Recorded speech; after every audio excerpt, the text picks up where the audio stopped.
Yes. John, can you talk a little bit about your offensive struggles shooting the ball tonight? Well, the biggest thing tonight is we didn't have discipline. We were walking out of timeouts, guys were breaking off, doing same thing defensively. We had talked about how we're playing certain things, and guys did their own thing, and then they had an excuse of why they did it. And the back play for a lob, the guy that was supposed to, I was trying to do that. We had those 20 times. But that being said, on the 21st of December, we're not good enough to go in an opponent's court that's a top 10 team and win. We're not. They're better than us right now. December 21st, and that's what we wanted to see. The issue for us, if we don't become more of a disciplined team, then we're just okay. Bam should have been getting the ball. We're taking step back, crossover, jacked up, and it's one thing, okay, I made 5 in a row. Wait a minute, you missed 6 now. I told Malik, you're not making them today. Just go rebound. Biggest play of the game was the last rebound. He and Derek don't come up with that ball. But missed some free throws. It's part of the game. But it's a great win for them. They'll have a better Christmas than us. No one laughs. What, is everybody mourning? These all our fans? Or no Louisville fans here? John, were you proud of the way your guys, despite it all? No discipline, Jerry. No discipline. And I told them that's not their fault. That's my fault.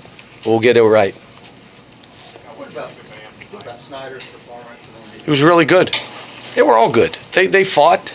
All of them did what they were supposed to do. Made tough shots, came up with tough rebounds. We shoot 40%. Come on. And some of them were wide open shots. But then again, we shot from the foul line? We're lucky that we shot 65 because we missed a bunch. But it was, believe me, the missed free throws, the shooting percent, I've been here where we've lost or played that way and still won. If we had discipline, we could have won the game. We had none. We walked out of one timeout. I said, we're going to throw you the ball and shoot it. The guy got it and tried to throw a pass. I looked at him, I said, really? And he was open. But that was 15 times. But it's good for us. It's maybe they now know you just can't play, just do your own thing and win a big-time college game. You just can't. John, you talked about how well they share the ball. Was tonight just trying too hard to make it happen? Well, neither team. We had 10 assists and 13 turns. They had 10 assists, 14 turns. It was two of us looking the same, to be honest with you. And then the shots that we had that could have been assists, guys didn't shoot it, drove it. And we were talking every time out, if you get that shot, you shoot it. He drove it. I thought I had it in the shot clock violation. There was 20 of those.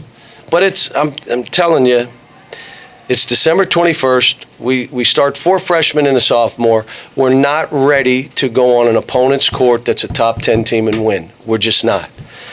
And thank God it's December 21st. We've got a lot of time. They seem to have success driving the ball, and is that where discipline comes in as well? And we did on them too, and we didn't. We wouldn't drive it. Now, what do you think I was saying every huddle? Do not settle, drive the ball, go right at these guys. Don't get your shot blocked, because if you miss it, we'll rebound it. Just don't get it blocked. The guys shooting them under. It's a tough environment. This is. They have to go through these kind of growing pains, and then I've got to be able to see what I have to do as a coach. And unless you're doing this kind of stuff, the North Carolina game, the Michigan State game, the Kansas game coming up, our game at Mississippi State, or Mississippi coming up, those are. That's why we do this, and we're playing young guys, and it's hard. It's hard. John, how often did you try to emphasize getting the ball to Bam? What's that? How often did you try to emphasize getting the ball inside to Bam? Well, we didn't have 32 huddles, but any huddle we had, I talked about it. I talked about it at halftime. If you saw, we came out and tried to go to him, and I'm disappointed for him because he missed free throws because he's been shooting so well. And, these guys are 18, 19-year-olds. Stuff happens. Now, why is no discipline your fault, and how do you fix that? Because if they're playing this way, I've accepted it. That's why it's my fault. And I told them then, in there. When we tell you to do something, if you don't do it, you're coming out. So if I tell you how we're playing, if you break down defensively and do your own thing, you're out. It's the easiest way. Bench is my friend. That's it. If we're telling you what we're doing and you just decide you're going to do your own thing, you're out. It's not when you miss a shot or you turn it over or no. If you're not doing what you are supposed to do for our team, that's discipline. And that's how you get a cohesive unit. They trust each other because they all know, I know he's going to do what he's supposed to because this coach demands it. If you accept mediocrity as a coach, you're going to get it every time. Malik was one of them. What's that? Does it have anything to do with the travel, fatigue, 2 big games, North Carolina for young players? It might, Jerry, it might, and I didn't sub enough. De'Aaron Fox, then we had foul trouble, and I left him in. But, probably subbing more. Isaac, the game looked above him, so I just rode Bam out. Probably not fair. But again, I was trying to win a game. I'm trying to do what I can to win, and those guys, I like Michael Mulder went in and did some good stuff. Dom did some good stuff, but again, we missed, 19 for 29, it's hard to win on the road. Yeah, and missed how many free throws? 10. Malik was 1 of 9. Was that just inevitable? We talk. It's okay to be 1 of 9. Go rebound and defend. The issue was he started the game and he fouled because of lack of discipline.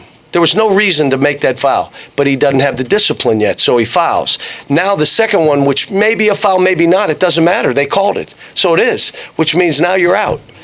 You're not playing. And, I know there are guys that say, well, I play guys with 2 fouls.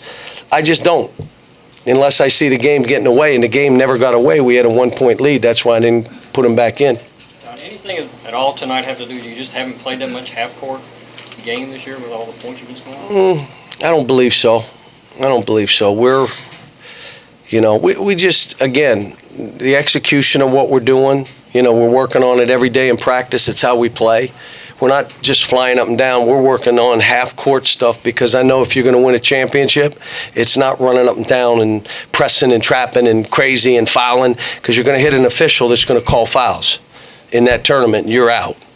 And at the end of the day, a good coach is going to make you play half-court and you're going to make him play half-court. So we're working on it. But again, we're 18 and 19. I mean, I'm out there with, but I'm going to Christmas. If anybody's upset that I had to dress to get on the plane, that's on you, not on me. I am out of here with my family, like my team is, for 4 or 5 days, and then we'll come back and get ready for Mississippi. Thank you. Congratulations to Louisville and Rick. Great game, great job, great environment. It was great. Thank you. Bam out of Ohio and De'Aaron Fox